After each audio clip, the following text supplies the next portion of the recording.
إنسان كوكبي النون، عنواني هو حيث أكون، قلبي بالعالم مسكون، يصعب تحديد العنوان. أعوذ بالله من الشيطان الرجيم. بسم الله الرحمن الرحيم. يا أيها الذين آمنوا إذا قمتم إلى الصلاة فاغسلوا وجوهكم وأيديكم إلى المرافق وامسحوا برؤوسكم وأرجلكم إلى الكعبين. السلام علیکم ورحمۃ اللہ وبرکاتہ.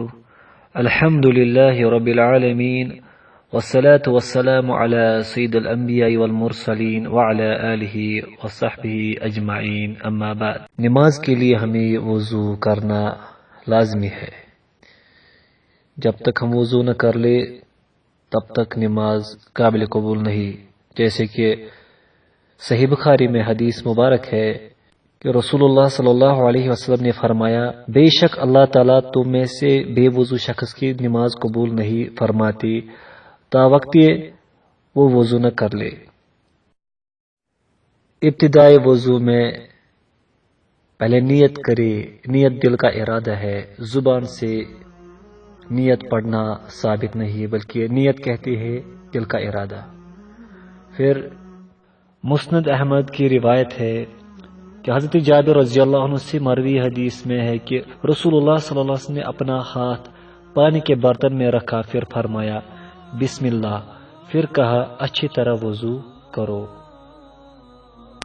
رسول اللہ صلی اللہ علیہ وسلم نے فرمایا جب تم وضو کرو تو دائیں اعضاء سے ابتدا کرو. یہ روایت ابو داؤد کی ہے اور روایت صحیح ہے. حضرت اوس بن اوس ثقفی رضی اللہ عنہ بیان کرتے ہیں کہ میں نے رسول اللہ صلی اللہ علیہ وسلم کو دیکھا. آپ صلی اللہ علیہ وسلم نے وضو کیا تو اپنے ہاتھوں کو 3 مرتبہ دھویا. یہ روایت سنن نسائی کے اندر ہے اور روایت صحیح ہے. ہاتھ دھوتے ہوئے انگلیوں کا کھلال کرنا چاہیے. حضرت ابن عباس سے روایت ہے رسول اللہ صلی اللہ علیہ وسلم نے فرمایا جب تم وضو کرو تو اپنے ہاتھوں کی انگلیوں کا کھلال کرو. یہ روایت ابن ماجہ کی ہے اور روایت حسن ہے. اس کے بعد پھر کلی کرنی چاہیے اور ناک میں پانی ڈالنا چاہیے. حضرت لقیط بن صبرہ رضی اللہ عنہ سے مروی ہے کہ رسول اللہ صلی اللہ علیہ وسلم نے فرمایا جب تم وضو کرو تو کلی کرو. یہ روایت ابو داؤد کی ہے اور روایت صحیح ہے. اسی طرح ابو داؤد میں دوسری روایت ہے کہ رسول اللہ صلی اللہ علیہ وسلم نے فرمایا ناک میں پانی چڑھانے میں مبالغہ کرو الا کہ تم روزہ دار ہو. یہ روایت بھی صحیح ہے. صحیح بخاری کے اندر رسول اللہ صلی اللہ علیہ وسلم کا فرمان ہے. رسول اللہ صلی اللہ علیہ وسلم نے فرمایا تم میں سے جب کوئی وضو کرے تو اپنے ناک میں پانی داخل کرے پھر اسے جھاڑے. اس کے بعد پھر مکمل چہرہ دھونا چاہیے. ارشاد باری تعالیٰ ہے فاغسلوا وجوہکم، اپنے چہروں کو دھو لو. جس کی داڑھی ہو وہ داڑھی کا کھلال کرے. حضرت انس رضی اللہ عنہ سے مروی ہے نبی صلی اللہ علیہ وسلم جب وضو کرتے تو پانی کا 1 چلو بھر کے اپنی تھوڑی کے نیچے داخل کرتے اور اس کے ساتھ اپنی داڑھی کا کھلال کرتے اور فرماتے میرے رب نے مجھے اسی طرح حکم دیا ہے. یہ روایت ابو داؤد کی ہے اور روایت صحیح ہے.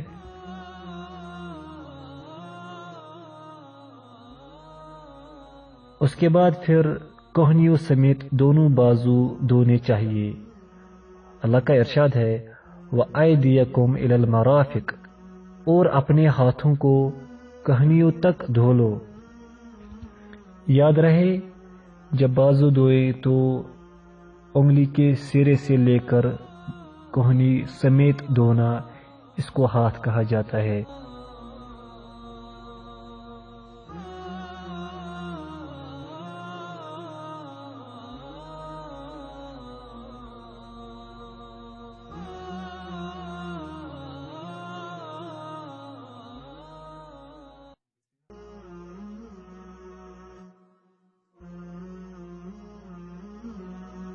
پھر اس کے بعد مکمل سر کا مسح کرنا چاہیے، جیسے کہ اللہ تعالیٰ فرماتے ہیں وَامْسَحُوا بِرُؤُوسِكُمْ، اور اپنے سروں کا مسح کرو۔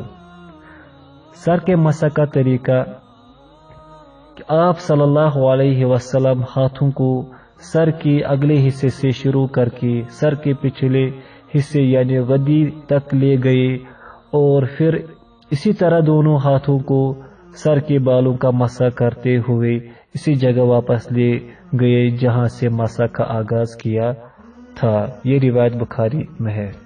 پھر اسی کے ساتھ کانوں کا مسح کرنا چاہیے۔ حضرت عبداللہ بن عمر رضی اللہ عنہ سے مروی حدیث میں ہے کہ آپ صلی اللہ علیہ وسلم نے اپنے سر کا مسح کیا اور اپنے ہاتھوں کے دونوں انگشتہائے شہادت کو کانوں میں داخل کیا اور انگوٹھوں سے کانوں کے باہر والے حصے کا مسح کیا۔ اس کے بعد پھر ٹخنوں سمیت دونوں پاؤں دھونے چاہیے۔ اللہ کا فرمان ہے وَأَرْجُلَكُمْ إِلَى الْكَعْبَيْنِ، اور اپنے قدموں کو ٹخنوں تک دھو لو۔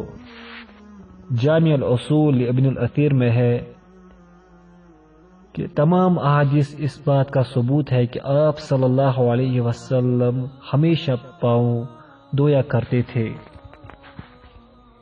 پاؤں کو اچھی طرح دھونا چاہیے۔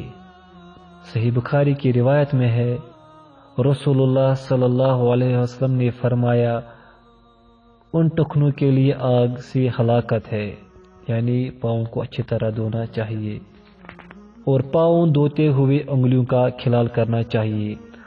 حضرت لقید بن صبرہ رضی اللہ عنہ سے مروی ہے کہ رسول اللہ صلی اللہ علیہ وسلم نے فرمایا اور انگلی کے درمیان کھلال کرو۔ روایت ابو داؤد کی ہے اور روایت صحیح ہے۔ اور یہ بھی یاد رہیے کہ چھوٹی انگلی سے پاؤں کو کھلال کرنا چاہیے، جیسے کہ ابن ماجہ میں ہے یہ روایت۔